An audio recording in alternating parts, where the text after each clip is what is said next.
വഔജദ നൂറഹു ഖബ്ല ഖൽഖിൽ ആലമി വസമ്മാഹു മുഹമ്മദാ. ആദരവായ നബിയുടെ പ്രകാശത്തെ അല്ലാഹു സുബ്ഹാനഹു വ തആല ഉണ്ടാക്കി പടച്ചു. ഖബ്ല ഖൽഖിൽ ആലമി, ഈ ലോകം സൃഷ്ടിക്കപ്പെടുന്നതിന് മുൻപ് നബിയുടെ ഒളിവിനെ പടച്ചു. വസമ്മാഹു മുഹമ്മദാ, ആ ഒളിവിനിക്ക് അല്ലാഹു മുഹമ്മദ് എന്ന് നാമകരണം നടത്തുകയും ചെയ്തു എന്ന്. ഇത് പറഞ്ഞപ്പോഴും ലോക സൃഷ്ടിപ്പ് ഖുർആനെതിരെ, ഹദീസുകൾക്കെതിരെ അടിസ്ഥാനരഹിതമായ ഒരു കള്ളക്കഥയും. അടിസ്ഥാനരഹിതമായ കള്ളക്കഥ മാത്രമല്ല, ഖുർആൻ പറഞ്ഞതിനെതിരെ, ഹദീസുകളിനെതിരെ. എന്ത്? നബിയുടെ ഒളിവിനെയാണ് അല്ലാഹു എല്ലാ വസ്തുക്കൾക്കും ലോകത്തെ തന്നെ, പ്രപഞ്ചത്തെ തന്നെ പടക്കുന്നതിന് മുമ്പ് സൃഷ്ടിച്ചത് എന്നത്. എന്നിട്ട് ആ ഒളിവിന് മുഹമ്മദ് എന്ന് പേര് വെച്ചു എന്നതും കള്ളക്കഥയാണ് എന്ന് മാത്രമല്ല, അടിസ്ഥാനരഹിതമായ കള്ളക്കഥയാണെന്നതിൻ്റെ പുറമെ ഖുർആൻ സുന്നത്ത് എന്ന പ്രമാണങ്ങൾക്ക് വിരുദ്ധവുമാണ്. എവിടെയാണ് ഇവര്?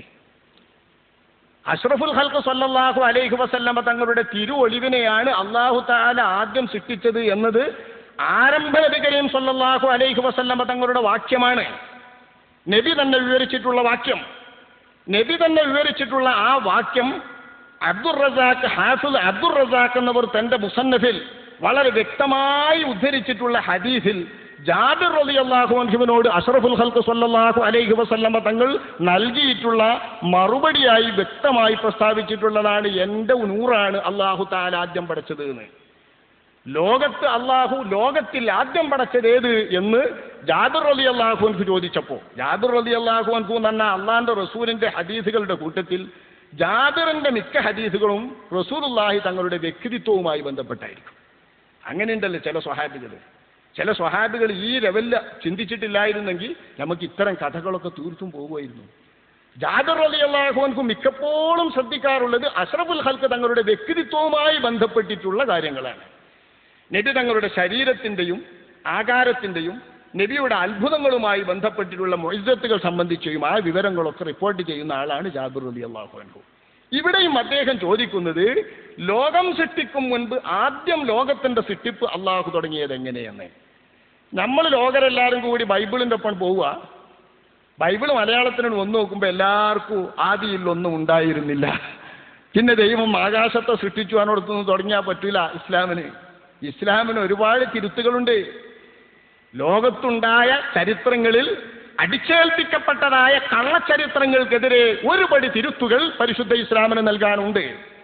അക്കൂട്ടത്തിൽപ്പെട്ട ഒരു തിരുത്താണ് അഷ്റഫുൽ ഖൽഖ് സല്ലല്ലാഹു അലൈഹി വസല്ലമ തങ്ങളുടെ തിരുഒളിവാണ് അല്ലാഹു തആല ആദ്യമായി സൃഷ്ടിച്ചിട്ടുള്ള സൃഷ്ടി എന്നത്. ഇതിനെതിരായിട്ടുള്ള ഒരു ഹദീസുമില്ല. ഇതിനെതിരായി ഉന്നയിക്കപ്പെടുന്ന ഹദീസുകളിലൊക്കെയും ഇത് സമ്മതിക്കാതെ പറ്റൂല. ഇത് സമ്മതിക്കാതിരിക്കാൻ പറ്റൂല. കാരണം അർശിനെ പടച്ചു എന്ന് കാണാം, ലൗഹിനെ പടച്ചു എന്ന് കാണാം, കലമിനെ പടച്ചു എന്ന് കാണാം. ആ കലമിന്റെയും അർശിന്റെയും ലൗഹിന്റെയും സൃഷ്ടിപ്പൊക്കെ എങ്ങനെ ഉണ്ടായി എന്ന് ജാബിർ റളിയല്ലാഹു അൻഹുവിന്റെ ഹദീസിൽ വ്യക്തമാക്കിയിട്ടുണ്ട്. അപ്പൊ മൊത്തമായി ഏതെങ്കിലും ഹദീസിൽ പറഞ്ഞ സൃഷ്ടിപ്പിനെ വിശദമായി വിവരിച്ചുകൊണ്ട് ക്രമപ്രവൃദ്ധമായി വിവരിച്ചു തരുന്ന സൃഷ്ടിപ്പിന്റെ ആ രീതി ജാബിർ റളിയല്ലാഹു അൻഹുവിന്റെ ഹദീസിലാണ് കാണാൻ കഴിയുന്നത്. ആ ഹദീസുമായി സംബന്ധിപ്പിച്ച് മറ്റുള്ളതിനെ എല്ലാം വിലയിരുത്തണം. ചരിത്ര നിരൂപകന്മാർ, ഹദീസ് നിരൂപകന്മാർ എല്ലാവരും ആ ശീലിച്ചിട്ടുള്ളൂ. കാരണം എന്തുകൊണ്ട് സൃഷ്ടിച്ചു എന്നറിയുമ്പോൾ ആദ്യത്തെ സൃഷ്ടി അവ്വലുമാ ഖലഖല്ലാഹു നൂരി, അള്ളാഹു ആദ്യം സൃഷ്ടിച്ചിരിക്കുന്നത് എൻ്റെ നൂറാകുന്നു എന്ന് ആരംഭ നബി തങ്ങൾ. പിന്നെ ഈ നൂറിനെ ചൊല്ലിയാണ്. ഈ നൂറ് പിന്നെ ആദം നബിന്റെ മുതുകിൽ വെച്ചു, ഇബ്രാഹിം നബിന്റെ മുതുകിൽ വെച്ചു, നൂഹ് നബിന്റെ മുതുകിൽ വെച്ചു എന്നൊക്കെ പറയുമ്പോൾ ഈ പ്രകാശം എങ്ങനെയാ മുതുകിൽ? ഇതൊക്കെ ആലോചിക്കും. എന്ത് പ്രകാശമാണ് എഴുതിയിട്ടാ ഇത്? എന്താ വിചാരിച്ച ട്യൂബ് ആണാ? ഈ ട്യൂബ് ലൈറ്റ് കൊണ്ടേറ്റ് അള്ളാഹുവിന്റെ റസൂലിന്റെ നൂറ് എന്ന് പറയുന്നത്, റസൂലുള്ളാഹിന്റെ നൂറ് എന്നതൊരു ബഹുമാനപൂർവ്വമുള്ള ഉപയോഗമാണ്. സംഗതി തിരിയാത്ത ദിവ്യമായിട്ടുള്ള എല്ലാ സംഗതികൾക്കും നൂറ് എന്നാ പറയാ. ഒളിവ് എന്നാ അതിന് സാധാരണ മാപ്പിള ഭാഷ. അതിനാ പണ്ടത്തെ മൂല്യന്മാരിങ്ങളെ പ്രകാശമൊന്നും വെക്കാത്തത്. ഔജദ നൂറഹു, നബിയുടെ ഒളിവിനെ എന്നല്ലേ. ഒളിവ് എന്ന് വെച്ചാൽ ഒരു സംശയം വരൂല. ആരംഭ നബിന്റെ ഒളിവ് എന്നാണെങ്കിലോ ആ ഒളിവ് അതിനൊക്കെ പറ്റിയ വാക്കാ. ഹഖീഖത്ത് മുഹമ്മദിയ, അഷ്റഫുൽ ഖൽഖ് സല്ലല്ലാഹു അലൈഹി വസല്ലമ തങ്ങൾ ജനിക്കാൻ വേണ്ട പരമസത്യം എന്താണോ ആ പരമസത്യം, അവിടുത്തെ വ്യക്തിത്വത്തിന്റെ അടിസ്ഥാന ബീജം എന്താണോ ആ ബീജം, അവിടുത്തെ ബീജത്തിന്റെ അടിസ്ഥാന കണം എന്താണോ ആ കണം. ഐനു ഐനിൻ ഐനു ഹത്തിൻ ഐനു അയാലിൻ ഫമാ ഐനുൻ തറാ അബ്ദൻ അദിമാമൻ ഇലൽ മാലിയാൽ. ഐനു ഐനിൻ ഐനു ഹത്ത്, ഇവിടെയുള്ള വസ്തുക്കളുടെ എല്ലാം ഉണ്മക്കടിസ്ഥാനമായിരിക്കുന്ന ഒരു കണം. അക്കണത്തിൽ നിന്ന് വേണം ബാക്കി വസ്തുക്കളൊക്കെ ഉണ്ടാകാൻ. ഇങ്ങനെയാണ് അള്ളാഹുവിന്റെ സൃഷ്ടിപ്പിന്റെ രീതി. ഇവിടെ തെങ്ങ് എന്നൊരു സാധനം അള്ളാഹു താല നിലനിർത്തുന്നുണ്ടല്ലോ. എങ്ങനെയാണ് തെങ്ങിന്റെ സൃഷ്ടിപ്പ്? അള്ളാഹ് സൃഷ്ടിച്ചു എന്ന് പറയുന്നത്, നമ്മൾ മുറ്റത്ത് തൈ വെച്ചിട്ട് ആ തൈ കൊണ്ട് ഉണ്ടായിത്തീരുന്ന തെയ്യ് വളർത്തിയതും സൃഷ്ടിച്ചതും അള്ളയാണെന്ന് നമ്മൾ പറയുന്നത്.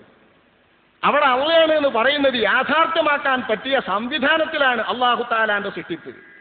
ഇനി അള്ളാഹു ഹയാത്താക്കുന്നു നമ്മളെ ഉയർത്തെഴുന്നേൽപ്പിക്കപ്പെടുന്ന നേരത്ത് പല നിലയുണ്ട്. നിങ്ങളൊന്ന് ആലോചിച്ച് നോക്കി. ഇത് ഈ വസ്തുക്കളൊന്നും ചിന്തിക്കാതെ അങ്ങോട്ടും ഇങ്ങോട്ടും പോയാൽ ചിലപ്പോൾ അള്ളാഹുവിന്റെ വ്യവസ്ഥിതി പോലും മനസ്സിലാക്കാതെ വരും. ആഖിറത്തിലെ വിശ്വാസവും തകരും. നമ്മളിലൊരാൾ ജീവിച്ചു കൊണ്ടിരിക്കുന്നതിനിടയിൽ കുട്ടിക്കാലം കഴിഞ്ഞ് പല ദശകൾ പിന്നിടുമ്പോൾ ഏതെല്ലാം രൂപം വരുന്നത്. ഇപ്പൊ കാലില്ലാത്ത മഅദനി നമ്മൾ ആലോചിക്കാം. മഅദനി അള്ളാഹു അദ്ദേഹത്തിന് മോചനം നൽകുമാറാവട്ടെ. അദ്ദേഹത്തെ പോലുള്ള ബുദ്ധിമുട്ടും പീഡനവും അനുഭവിക്കുന്ന ആളുകൾക്കൊക്കെ അള്ളാഹു താല മോചനം നൽകുമാറാവട്ടെ. നമ്മളൊരു സുഹൃത്ത് മഅദനി, അദ്ദേഹത്തിന് ഇപ്പൊ കാലില്ലല്ലോ. ഇനി അദ്ദേഹത്തെ ഉയർത്തെഴുന്നേൽപ്പിക്കുന്ന നാളിൽ എങ്ങനെ കൊണ്ടുവരിക? കാലില്ലാതെയാണോ? അതോ കാലുള്ള അദ്ദേഹത്തിന് പ്രസവിപ്പിച്ച നേരത്തുണ്ടല്ലോ, കൊടുത്തിരുന്നല്ലോ, ആ കാലോടുകൂടെയാണോ? ഇത് ചർച്ച ചെയ്യേണ്ട വിഷയമല്ലേ? അപ്പൊ ഇടക്കാലത്ത് വെച്ച് പോകുന്ന അവയവങ്ങളൊക്കെ നഷ്ടപ്പെട്ടത് തിരിച്ചു കൊടുക്കുമോ? ഇല്ലേ? തിരിച്ചു കൊടുക്കുമെങ്കിൽ തന്നെ ഉയർത്തെഴുന്നേൽപ്പിക്കുമ്പോൾ ഈ ആളെ എങ്ങനെ ഉയർത്തെഴുന്നേൽപ്പിക്കും? മരിച്ച ആ അവസ്ഥയിൽ നിന്ന് ഉയർത്തെഴുന്നേൽപ്പിക്കുമ്പോൾ മരിച്ച സമയത്തുള്ള തടിയല്ലേ ഉയർത്തെഴുന്നേൽപ്പിച്ചത്? അതാണെങ്കിൽ നുരുമ്പി നശിച്ചിട്ടുണ്ടാവുമല്ലോ. ഇത്തരം പ്രശ്നങ്ങളും ഉയർത്തെഴുന്നേൽപ്പ് സംബന്ധിച്ചിട്ടുള്ള സംശയങ്ങളും ഒക്കെ ദൂരീകരിക്കുന്ന രീതിയിൽ അടിസ്ഥാന കണമായിട്ട് അല്ലാഹു തആല നമുക്ക് ജന്മം നൽകുമ്പോൾ, നമ്മെ സൃഷ്ടിക്കുമ്പോൾ ആ സൃഷ്ടിപ്പ് എവിടെ നിന്നാണ് തുടങ്ങുന്നതെന്നും അത് തുടങ്ങി അവസാനിപ്പിക്കുന്നത് എവിടെ വന്നാണെന്നും ഇസ്ലാം പഠിപ്പിക്കുന്നുണ്ട്. ഉദാഹരണമായി, നമ്മളൊരാളെ ഉമ്മയുടെ ഉദരത്തിൽ വെച്ചുകൊണ്ട് രൂപപ്പെടുത്തുന്ന സമയത്ത് നമ്മളെ സൃഷ്ടിക്കുന്നത് നമ്മുടെ ശരീരത്തിലെ ഓരോരുത്തൻ്റെയും ശരീരത്തിലെ ഒരു ചെറിയ ബിന്ദുവിൽ നിന്നാണ്, ഒരടിസ്ഥാന കണത്തിൽ നിന്നാണ്. ആ അടിസ്ഥാന കണമാണ് ഇവിടുത്തെ വാൽക്കുറ്റി. അത് കുരങ്ങന്റെ വാല് മുറിഞ്ഞാന്നൊന്നും പഠിക്കണ്ട. ഇത് വാൽക്കുറ്റി. ഈ വാൽക്കുറ്റി ഇല്ലാത്ത ജീവില്ലല്ലോ. ഈ വാൽക്കുറ്റിയുടെ അടിസ്ഥാന കണത്തിൽ നിന്നാണ് അല്ലാഹു സുബ്ഹാനഹു വ തആല നമ്മെ സൃഷ്ടിച്ചതെങ്കിൽ നമ്മുടെ അടിസ്ഥാനം വാൽക്കുറ്റിയാണ്. ഈ വാൽക്കുറ്റി ഇനിയും അവശേഷിക്കും, അത് നശിക്കൂല. നശിക്കാത്ത അതിൽ നിന്നാണ് ഇനി നമുക്ക് ഉയർത്തെഴുന്നേൽപ്പുണ്ടാകുക. അപ്പം നമ്മൾ ഓരോരുത്തരും ഹയാത്താക്കുന്നു, ബയസ് ചെയ്യുന്നു, നമ്മളെ അടിസ്ഥാന കണത്തിൽ നിന്നാണ്. ഇതുപോലെ ഈ പ്രപഞ്ചത്തിന്റെ മുഴുവൻ വസ്തുക്കൾക്കും അടിസ്ഥാന കണമുണ്ട്. ഓരോ വർഗത്തിനേക്കുള്ള അടിസ്ഥാന കണം ശാസ്ത്രം സമ്മതിക്കുന്നുണ്ട്. ഉദാഹരണമായി, ആദ്യം പ്രപഞ്ചത്തിലുണ്ടാകുന്ന തെങ്ങ്, ആ തെങ്ങ് എവിടെ നിന്നാണ് എന്ന് ശാസ്ത്രത്തിന് ഉത്തരം പറയാൻ കഴിയില്ല. ശേഷമുണ്ടാകുന്ന തെങ്ങുകളെല്ലാം അത്തെങ്ങിൽ നിന്നുണ്ടാകുന്ന തേങ്ങയിൽ നിന്ന് മുളച്ചിട്ടുള്ള തെങ്ങും തേങ്ങകളിൽ നിന്നാണ്. ഇങ്ങനെയാണല്ലോ സൃഷ്ടിപ്പിന്റെ രീതി. ആദ്യം ലോകത്തുണ്ടായ മൂച്ചി അല്ലെങ്കിൽ മാങ്ങ, അതെങ്ങനെ ഉണ്ടായി എന്ന് ശാസ്ത്രത്തിന് മറുപടി പറയാൻ കഴിയില്ല. ആ മാങ്ങയിൽ നിന്നുണ്ടായ മൂച്ചിയിൽ നിന്നുണ്ടാകുന്നതാണ് പിന്നീട് മൂച്ചി മരങ്ങളായി വന്ന എല്ലാ മൂച്ചികളും. ഇവിടെ ശാസ്ത്രത്തിന് വിവരിക്കാൻ കഴിയുന്നുണ്ട്. അപ്പൊ ശാസ്ത്രത്തിന് വിവരിക്കാൻ കഴിയാത്ത ഒരടിസ്ഥാന കണമില്ലേ? ഈ അടിസ്ഥാന കണം പ്രപഞ്ചത്തിലെ സകലമാന വർഗങ്ങൾക്കുമുണ്ടെങ്കിൽ മനുഷ്യവർഗത്തിനും അതുണ്ട്. ആ മനുഷ്യവർഗത്തിന്റെ അടിസ്ഥാന ബിന്ദുവാണ് ആദം അലൈഹിസ്സലാം. അത് കളിമണ്ണിൽ നിന്നാണ് നാം സൃഷ്ടിച്ചതെന്ന് അള്ളാഹ് പറഞ്ഞപ്പോ മതം വിശ്വസിക്കുന്ന, ദീൻ വിശ്വസിക്കുന്ന മുസ്ലിമീങ്ങൾക്ക് പ്രയാസമൊന്നുമില്ല. ആദം നബിനെ അള്ളാഹ് മണ്ണിൽ നിന്ന് സൃഷ്ടിച്ചു. അതിൽ നിന്ന് പിന്നെ ഇങ്ങനെ ബീജങ്ങൾ വൈക്കായിട്ട് നമ്മളൊക്കെ ഉണ്ടായി. പക്ഷെ ഈ ബീജങ്ങളിൽ ആദം നബിയെ സൃഷ്ടിക്കുമ്പോൾ തന്നെ നമ്മൾ ഓരോരുത്തരുടെ ബീജം ഉണ്ടല്ലോ. ഇത് സമ്മതിക്കണ്ടേ? ദുഹാബിക്കും സമ്മതിക്കാതിരിക്കാൻ പറ്റൂല. ആദ്യമുണ്ടാകുന്ന തെങ്ങിൽ പിന്നീട് അതിൽ നിന്നുണ്ടാകുന്ന മുഴുവൻ തെങ്ങുകളുടെയും അടിസ്ഥാന കണമുണ്ടല്ലോ. ഇല്ലാതിരിക്കാൻ പറ്റൂല, ഇല്ലാതിരിക്കാൻ കഴിയില്ല ശാസ്ത്രീയമായി ചിന്തിക്കുമ്പോ. അപ്പൊ ശാസ്ത്രീയമായി തന്നെ ചിന്തിക്കുമ്പോൾ അടിസ്ഥാന കണം ഏത് വർഗത്തിനേക്കും ചിന്തിക്കുന്നുണ്ടെങ്കിൽ ഈ പ്രപഞ്ചത്തിന് മൊത്തമായിട്ടും ഒരടിസ്ഥാന കണം വേണമല്ലോ.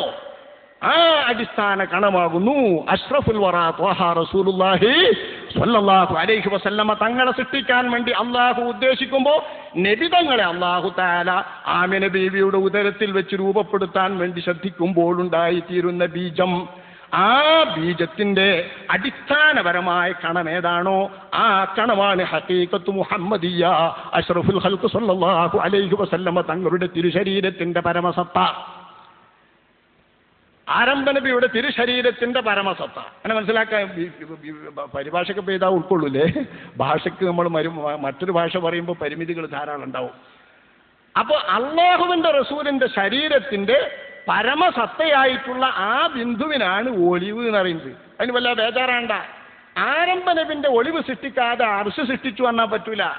അർശിന്റെ മുമ്പ് ആരംഭ നബിയുടെ ഒളിവുണ്ട്. അർശും ലൗഹും അടക്കമുള്ളതൊക്കെ നബിയുടെ ഒളിവിന്റെ ഭാഗം ഭാഗിച്ചിട്ടുണ്ടായതാണെന്ന് ജാബിർ റളിയല്ലാഹു അൻഹുവിന്റെ ഹദീസിലുണ്ട്. ഇത് ഞാൻ അല്പം ചിന്തിക്കാൻ വേണ്ടി ഒരു ലേശം ഭാഗം പറഞ്ഞു എന്നേ ഉള്ളൂ. നമ്മെ സംബന്ധിച്ചിടത്തോളം വിഷയം ഇവിടെ അവസാനിച്ചു. ജാബിർ റളിയല്ലാഹു അൻഹുവിന്റെ ഹദീസ് വളരെ വ്യക്തമായ സനദോടുകൂടെ, വളരെ കൂടുതൽ ആളൊന്നും ഉണ്ടാവില്ല. ജാബിർ റളിയല്ലാഹു അൻഹു ഒരു സ്വഹാബിയിൽ നിന്ന് ഒരു 2 ആൾ കഴിഞ്ഞാൽ മഹാനായ ഹാഫിദ് അബ്ദുർ റസാഖ് എന്നവർക്ക് ഹദീസ് കിട്ടും. ഇങ്ങനത്തെ ഹദീസ് ബുഖാരിയിൽ വളരെ കുറവേ ഉണ്ടാവുള്ളൂ. ഒരു സ്വഹാബിയിൽ നിന്ന് 2 ആൾ കഴിഞ്ഞാൽ ഹാഫിദ് അബ്ദുർ റസാഖ് എന്നവർക്ക് ഹദീസ് കിട്ടി. പിന്നെ മോശപ്പെട്ട ആൾ അവിടെ ഉണ്ടാവില്ല. ഹാഫിദ് അബ്ദുർ റസാഖ് എന്നവർ ശരിയായ സനദ് സഹിതം തന്റെ മുസന്നഫിൽ രേഖപ്പെടുത്തിയ ഹദീസ്, ലക്ഷക്കണക്കിന് ഇമാമുകൾ അവരുടെ ഗ്രന്ഥങ്ങളിലൊക്കെ ഉദ്ധരിച്ച ഹദീസാണ്. അവ്വലുമാ ഖലഖല്ലാഹ്, അള്ളാഹു പദാർത്ഥ സംബന്ധിയായി സൃഷ്ടിച്ചിട്ടുള്ള വസ്തുക്കളിൽ വെച്ച് ആദ്യത്തെ ബിന്ദു നൂരി. ഒരു റിപ്പോർട്ടിൽ നൂറു നബിയിക, നിന്റെ നബിയുടെ ഒളിവാകുന്നു. അഷ്റഫുൽ ഖൽഖ് സ്വല്ലല്ലാഹു അലൈഹി വസല്ലമ തങ്ങൾ. അപ്പൊ നബിന്റെ ഒളിവാകുന്നു ആദ്യത്തെ സൃഷ്ടി എന്ന് ജാബിറിനെ തൊട്ടുദ്ധരിച്ച സ്വഹീഹായ ഹദീസിൽ, വ്യക്തമായ ഹദീസിൽ മുസന്നഫ് അബ്ദുർ റസാഖിൽ ഉണ്ടാകുമ്പോ വഔജദ നൂറഹു ഖബ്ല ഖൽഖിൽ ആലമി വസമ്മാഹു മുഹമ്മദാ, അതിൽ നൂറിനെയാണ് ലോക സൃഷ്ടിക്ക് മുൻപ് അള്ളാഹു ആദ്യം പടച്ചത് എന്നതിന് ഇനി തെളിവ് വേണ്ട. അതിന് മുഹമ്മദ് എന്ന് പേര് വെച്ചിരിക്കുന്നു എന്ന് കേൾക്കണമെങ്കിൽ അർശിനെ പടക്കുന്ന ഹദീസ് ഒന്ന് വായിച്ചു നോക്കിയാൽ മതി. അർശിനെ പടക്കുന്ന ഹദീസ് വായിച്ചാൽ ആ അർശിനെ സൃഷ്ടിച്ചപ്പോൾ അർശ് ഇളകിയതും അർശ് വിറച്ചതും പ്രകമ്പനം കൊണ്ട് അർശിനെ മുഹമ്മദ് മുസ്തഫ സ്വല്ലല്ലാഹു അലൈഹി വസല്ലമ തങ്ങളുടെ നാമം എഴുതിയപ്പോഴാണ് അർശിന്റെ പ്രളയവും അർശിന്റെ വിറയലും നിന്നതെന്നും അതിന്റെ തൂണിൽ മുഹമ്മദ് മുസ്തഫ എന്ന് മുഹമ്മദുർ റസൂലുള്ളാഹി എന്ന് ലാ ഇലാഹ ഇല്ലല്ലാഹ് എന്ന വാക്യത്തോടൊപ്പം മുഹമ്മദുർ റസൂലുള്ളാഹി എന്ന് ഖവായിമുൽ അർശിൽ അർശിന്റെ തൂണിൽ എഴുതപ്പെട്ടിട്ടുണ്ടെന്ന് ശഫീഉനാ റസൂലുള്ളാഹി, അള്ളാഹുവിന്റെ റസൂൽ വിവരിച്ചാൽ അർശിനെ പടക്കുമ്പോ അർശിന്റെ തൂണിൽ മുഹമ്മദുർ റസൂലുള്ളാഹി എഴുതണമെങ്കിൽ മുഹമ്മദ് എന്ന നാമകരണം അള്ളാഹു സൃഷ്ടികളിൽ ആദ്യം പടക്കുന്ന ഒളിവിനിക്ക് നൽകണം. ആ നൽകിയ പേര് തന്നെയാണത്. അള്ളാന്റെ വിധിയിലല്ലെങ്കിലുണ്ട്. എൻ്റെ പേര് നജീബാന്നുണ്ട് അള്ളാന്റെ വിധിയിൽ. അതില്ലാതെ പിന്നെ വരൂല. എന്നാ തന്നെ മതി. ഇത് പേര് വെച്ചു തന്നെ തിരി. അള്ള പേര് വെച്ചു എന്നല്ലേ. അള്ള പേര് വെച്ചതിനനുസരിച്ചല്ലാതെ ഇവിടെ ലോകത്ത് പേര് വരില്ല. പേരെന്ന് മാത്രമല്ല, ഇവിടെ ഒരു ഇല ഒഴിയൂല. അള്ളാഹുവിന്റെ കാലയെ കൂട്ടിയുള്ള അറിവും തീരുമാനവും അനുസരിച്ചല്ലാതെ ഇവിടെ ഒരു ഇല ഒഴിയുകയില്ല. ഖുർആൻ പറയുന്നതല്ലേ.